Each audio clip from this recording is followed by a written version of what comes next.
In this video, I'm going to be covering the melons running for the 2025 season. I've made videos, on the 2024 season and 2023 season where I covered way more varieties, but I'm really reducing the amount of varieties I'm growing this year. I'm trying to focus on growing what the best varieties are to grow and growing more of them instead of growing so many different varieties that frankly just don't perform very well for me. So I'm going to cover the 2 watermelons I'm growing this year. While I may put a 3rd watermelon out there, I really think I'm really going to focus on these 2.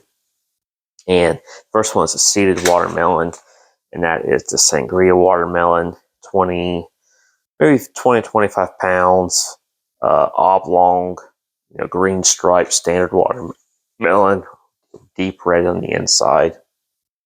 So it's a hybrid. It's very disease resistant. It's pretty much becoming almost like the gold standard of watermelons to grow for its reliability, great flavor, production. It's just becoming really popular and is really starting to, kind of replace a lot of those older varieties like Crimson Sweet or Jubilee.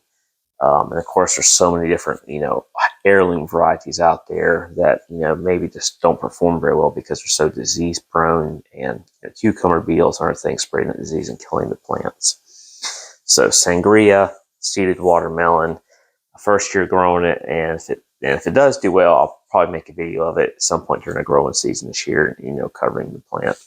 Another one. Now this one's interesting if you can get your hands on it because of the price point. And it's a seedless watermelon. Now, then just a quick reference, you must have a seeded watermelon growing if you're growing a seedless watermelon. Seedless watermelons cannot pollinate properly. They have to have a seeded watermelon companion to be able to be pollinated. There's tons of videos covering this. And of course, you want to look up how a seedless watermelon works. You can. Let's just say it definitely takes some time for growers to basically grow multiple different watermelons to be able to get this seed that's able to produce a seedless watermelon. And that process has to be started over and over again every single time, which is why typically the seeds cost a lot more. And why seedless watermelons cost more in store, because one, the seeds are more expensive, and also they have to grow a companion seeded watermelon to go with it. And the ones that typically grow with it, they don't actually do anything with. So anyway, seedless watermelon. You get this at Walmart, hopefully. Ultra Cool Hybrid. See that price? $1.96. Man, I got 2 of these last year. I don't know if maybe I got like 1 watermelon from it. I didn't have a great season, but this year I'm going to try to do way better. So if you look up seedless watermelon seeds, one of the really popular ones is Cracker Jack, which is what I wanted to grow because it's like the #1 seedless watermelon to grow. Deep red, great flavor, super sweet, sugar levels. Look up the price of seeds. They're $10, $11, $12, $13, $14, $15 for like 10 seeds. You look up other seedless watermelons, $10, $11, $12, $13, $14, $15 for just a few seeds. They're very expensive. This is very cheap for the price. It's supposed to have really good flavor. It's medium size, typical round seedless watermelon. And so, yeah, if you see it at Walmart, grab them, understand how much of the value it is to be able to get seedless watermelon seeds this cheap, and get you a couple packs because it's a great value money-wise.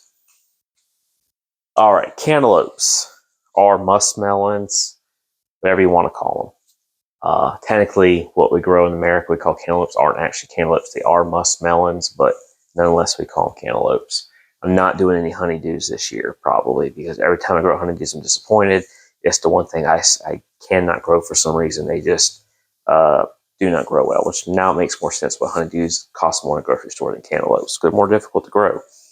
So the Ambrosia hybrid cantaloupe, great production, insanely consistent size. They vary very little size-wise. Flavors outstanding. Seeds are readily available through different seed suppliers, relatively cost-effective. Ambrosia hybrid cantaloupe. If you haven't grown it and you like cantaloupe, grow it. I think you'll be pleasantly surprised with it.